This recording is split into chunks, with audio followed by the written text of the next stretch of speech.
এগুলো আছে। ওর জামাটা কেটে ফেলো এক্ষুনি, দেখি কি বের হয়।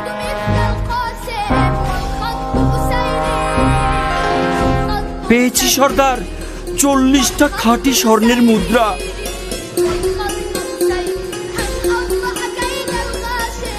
তুমি তো দেখছি আচ্ছা বোকা ছেলে, এই বুদ্ধি নিয়ে বাগদাদ যাও পড়াশোনা করতে। তুমি না বললে তো কেউ জানতেই পারতাম না যে তোমার কাছে এত মূল্যবান সম্পদ আছে। আমার লোকেরা তো তোমার শরীর ঘেটেও কিছু পায়নি। তুমি ইচ্ছে করলেই আমাদেরকে ধোঁকা দিতে পারতে, তাতে তোমার এই সম্পদগুলো তোমারই থাকতো। কিন্তু সেটা না করে গোপন জিনিসটি প্রকাশ করলে কেন? কারণ আমি আল্লাহকে ভয় করি, সেই সাথে আমার আম্মার উপদেশ যেন কখনো মিথ্যা না বলি। বিপদে পড়লে যেন আল্লাহরই আশ্রয় চাই, মিথ্যার নয়। কি বললে তুমি? আমার উপদেশ? বিপদেও মিথ্যে বলা যাবে না। না, কারণ আল্লাহ যদি ইচ্ছা না করেন তাহলে মিথ্যা বলেও আমি রেহাই পাবো না।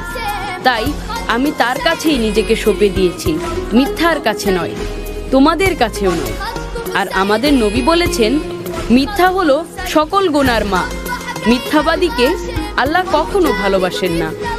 সামান্য এক বাক্য মিথ্যায় তুমি তোমার কষ্টের জমানো সম্পদটুকু রক্ষা করতে পারতে। আমি বরং তার চেয়ে বড় সম্পদ রক্ষা করেছি, সেটি হলো সত্য, মহান আল্লাহর হুকুম আর আমার মায়ের উপদেশ। স্বর্ণমুদ্রার জন্য আমার কোনো আফসোস নেই।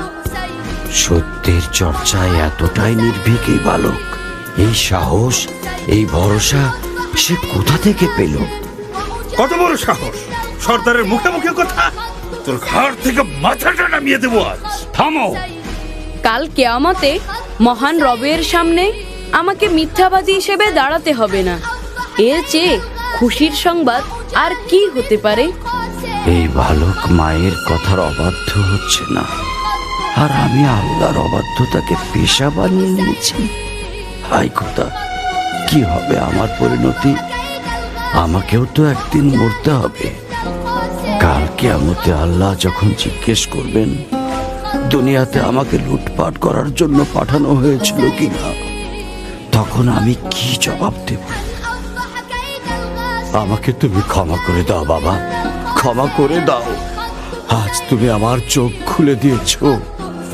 কত শত মানুষকে আমি লুণ্ঠন করেছি, তাদেরকে পথে বসিয়েছি, পদে পদে আল্লাহর হুকুমের অবাধ্য হয়েছি। তুমি আমাকে সঠিক পথে তুলে দাও। সঠিক পথে তুলে নেবেন আল্লাহ, ক্ষমাও করবেন আল্লাহ। আপনি শুধু তার কাছে তওবা করুন আর প্রতিজ্ঞা করুন যে ভবিষ্যতে কোনো দিন আল্লাহর অবাধ্য হবেন না, ডাকাতি করবেন না, লুটতরাজ করবেন না। এই আমি তওবা করছি, আর কোনোদিন পাপ কাজে নিজেকে নিয়োজিত করব না।